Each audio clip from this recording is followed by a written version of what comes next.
El ultraconservador Jair Bolsonaro y el socialista Fernando Haddad van a disputar la presidencia de Brasil en una segunda vuelta y esta elección será el 28 de octubre. Con el 100% de las mesas escrutadas, Bolsonaro ganó con un amplio margen las elecciones de este domingo. Ahí está en pantalla, ha obtenido el 46.03% de las votaciones frente al 29.28% que consiguió quien reemplazó en esta contienda al expresidente Luis Ignacio Lula da Silva.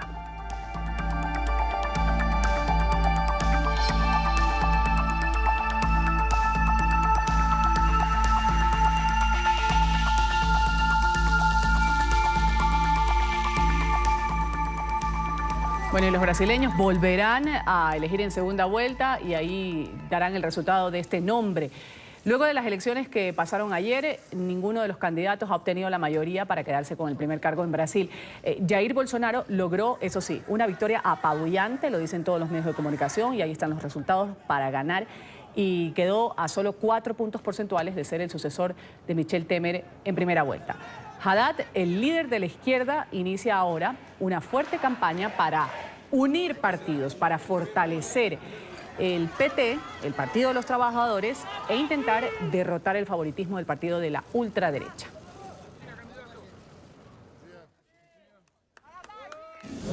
El ultraderechista Jair Bolsonaro y el socialista Fernando Haddad se enfrentarán en segunda vuelta por la presidencia de Brasil.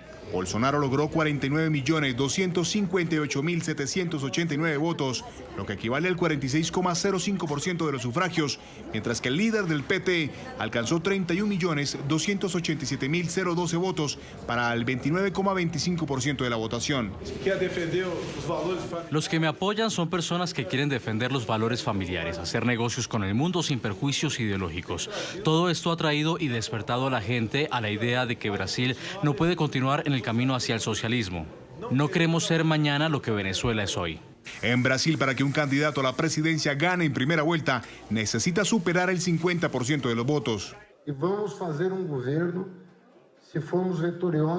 Somos victoriosos, formaremos un gobierno y comenzaremos nuestra campaña mañana para poder salir victoriosos en la segunda ronda. Aunque Bolsonaro ganó por una ventaja de 17 puntos porcentuales, tendrá que medirse a Haddad en las urnas el próximo 28 de octubre. Los dos candidatos denunciaron problemas con las urnas electrónicas. Bolsonaro, por su parte, aseguró que ese problema impidió su victoria y forzó una segunda vuelta. Estoy seguro de que si ese problema no hubiera ocurrido, si hubiera confianza en el sistema electrónico, ya tendríamos el nombre del próximo presidente de Brasil. La izquierda brasilera ahora tendrá que unirse para derrotar a Bolsonaro, un candidato polémico por sus declaraciones racistas, machistas y homófobas, y quien ahora parte como favorito. Haddad, el escogido por Lula da Silva, comienza ahora una fuerte campaña. La abstención de la jornada electoral fue de 29,9 millones de sufragantes, lo que equivale al 20,3% y es la más alta desde las elecciones de 2002. El voto de los brasileros ahora se lo disputan el ex capitán de la Reserva del Ejército, Jair Bolsonaro, y el ex ministro de Educación y ex alcalde de São Paulo, Fernando Haddad. En los próximos 20 días, el clima electoral en Brasil será intenso. Bueno, Bolsonaro justamente ha vencido en 17 estados, Haddad en 9, así es la publicación última que da el periódico local O Globo. También el candidato ultraderechista se ha impuesto en todos estos estados, de 27 que hay en total en Brasil. Una victoria que ha dejado un mapa electoral partido en dos, y para analizar un poco lo que se viene para los brasileños, saludamos en Brasil a Juliano Griebeler. Él es analista, nos acompaña a esta hora en la mañana de NTN 24. Bienvenido. Gracias, Ruth. Buenos días a todos. Buen día. Y la pregunta de rigor aquí es, ¿qué hay detrás de este fenómeno donde el Partido de los Trabajadores, pues sabemos lo que era el Partido de los Trabajadores en Brasil, registró su peor derrota y nada más ni nada menos que asume, o quien está ahorita en la palestra o en el protagonismo de este cambio, es un denominado el Trump de Sudamérica, también una persona que ha sido tildada de homofóbica, de misógino, de racista, y logra un alto porcentaje que por poco se gana en esta primera vuelta electoral? Bueno, desde 2013 tenemos un movimiento de insatisfacción por parte de la población muy grande. Hay un deseo de que tengamos nuevos políticos, una política diferente de la actual y menos corrupción y ese sentimiento anti-establishment. Entonces, como no tuvimos un outsider en la campaña, Jair Bolsonaro fue el candidato que representó ese sentimiento de necesidad de cambio, de necesidad de algo nuevo. Hoy es un fenómeno político en Brasil, Jair Bolsonaro. Su resultado en la primera vuelta ya era esperado en las últimas semanas, era algo que ya estaba siendo analizado como un escenario posible, que tal vez no tuviéramos una segunda vuelta, pero la gran sorpresa también fue ese reflejo, ese impacto de la candidatura de Bolsonaro en el Congreso Nacional, por ejemplo, porque el partido de Bolsonaro pasó de un partido que tuvo apenas un diputado electo en 2014 y ahora tiene 52 diputados. O sea, es el segundo mayor partido en el Congreso Nacional a partir de 2019. Entonces, hay un movimiento muy grande que está respaldando esa posición de Bolsonaro por un movimiento más conservador, más volvido a la cuestión económica liberal y conservadora en la parte social de las costumbres. Y Bolsonaro está siguiendo algo muy parecido con lo que Trump hizo en los Estados Unidos, de criticar al resultado de las elecciones. Ha dicho que no se puede confiar en las urnas electrónicas de Brasil y también él tiene una posición muy antagónica de mucha crítica a las medias sociales, a las medias tradicionales de televisión, a los periódicos más tradicionales y ha utilizado mucho la internet para comunicarse tanto con la población cuanto con las medias internacionales. Ahora, señor Griebeler, hablando un poco de lo que podría ser en el caso de que en segunda vuelta, pues el señor Bolsonaro, tal y cual se están mostrando las cosas, llegue a ser el presidente de los brasileños, ya muchos medios de comunicación califican lo que será su gobierno. Hay expertos que vaticinan que va a coincidir con Donald Trump, por ejemplo, en ser extremadamente duro con el tema Venezuela, hablemos un poco de la región, pero caótico para la economía regional. ¿Cómo lo ve usted a nivel internacional y a nivel de la región, de América Latina? Bueno, Bolsonaro tiene una posición a nivel de la región muy diferente de la posición de los partidos trabajadores. Entonces, podemos esperar que tenemos una política comercial internacional más direccionada a Estados Unidos y otros países y no tan enfocada en la negociación sur-sur. Entonces, tendremos un cambio en la movimentación, pero también será un cambio para abrir el mercado nacional al mercado internacional e intentar conectar un poco más Brasil al resto del mundo en cuestiones de comercio internacional. Aún se queda en la duda cómo será el relacionamiento con Venezuela, por ejemplo, o con China, que es un país muy importante comercial de Brasil, y Bolsonaro tiene esa posición contra el comunismo. Entonces, China es un país muy importante para el agro en Brasil y es un parcero comercial el primero, que se encuentra en primera posición hoy. Entonces, hay un poco de incertidumbre al respecto de cómo se dará su política comercial en la realidad, porque hoy él tiene una posición de la campaña y un discurso que le está haciendo a la población, que es lo que quieren oír.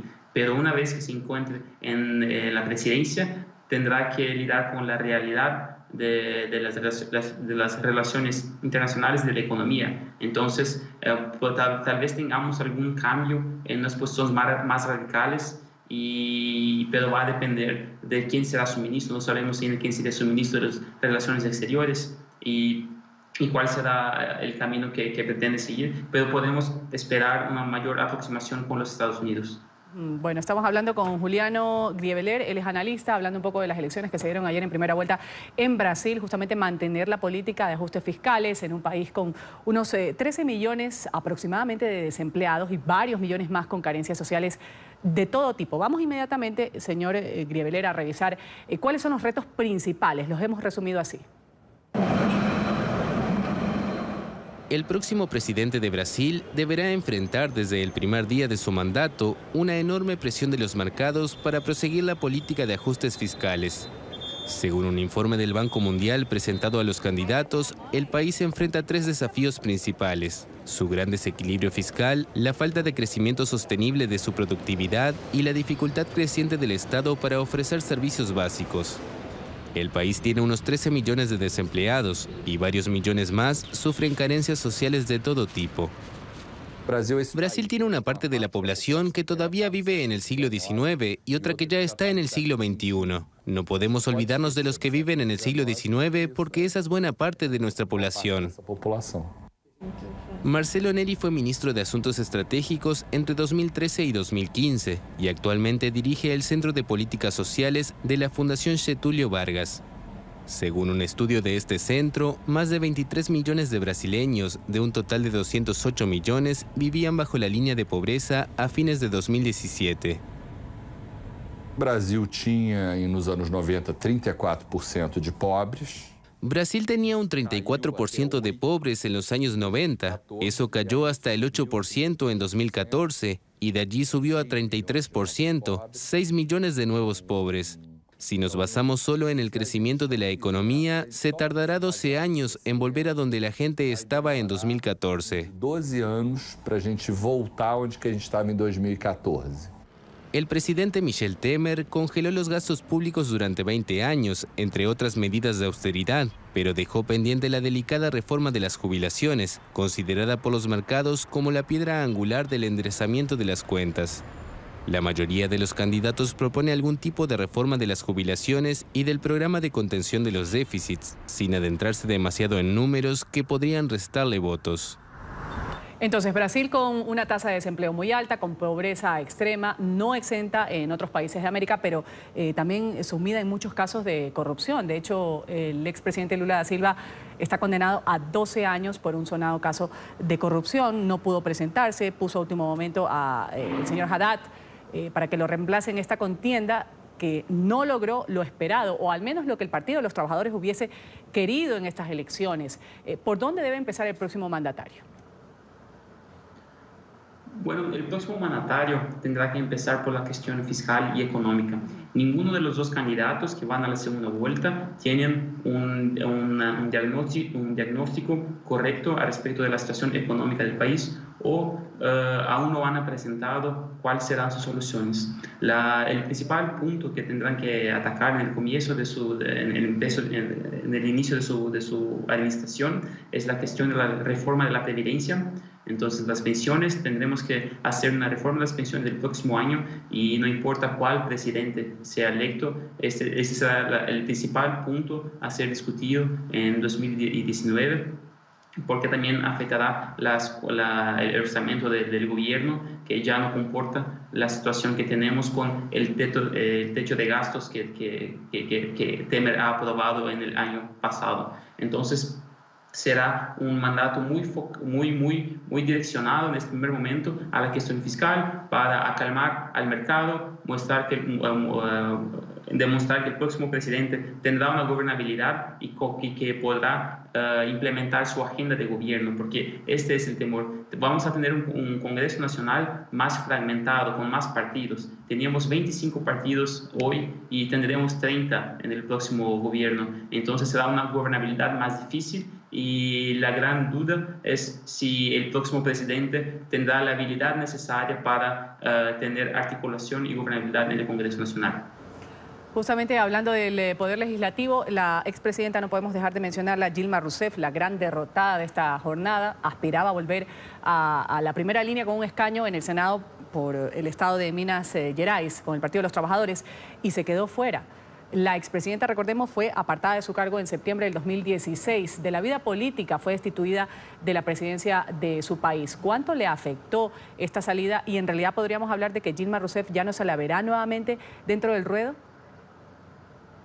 Bueno, podemos decir que Rousseff no se elegirá nuevamente. Ella nunca ocupó un cargo electivo que no era la presidencia y iba a ser su primera tentativa en un cargo legislativo, pero tenemos que ver el Partido de los Trabajadores por su resultado como un todo. Entonces, Haddad tuvo 29% de los votos, lo que no es poco en Brasil, y aún hay parte del electorado de Ciro Gomes que se va a Haddad. Entonces podemos decir que la oposición tiene algo próximo de 40% de los votos hoy. Y en el Congreso Nacional, en el Legislativo, la mayor bancada, el mayor partido en la Cámara de los Diputados es el Partido de los Trabajadores. Perdió algunos diputados cuando comparamos con la última elección, pero aún sigue el mayor partido. Entonces, el PT, el Partido de los Trabajadores, aún consigue ocupar este espacio de principal partido de la izquierda y liderado por Lula. Tiene poquísimas chances de ganar la elección en la segunda vuelta, pero tuvo un buen resultado en los estados, en los gobiernos que ganó en los estados y también en la Cámara de los Diputados. Vamos a agradecer a Juliano Griebeler, analista, ha estado con nosotros aquí en la mañana de NTN 24. Un buen día para usted, buen comienzo de semana de labores. Ruth, muchas gracias. Buen día.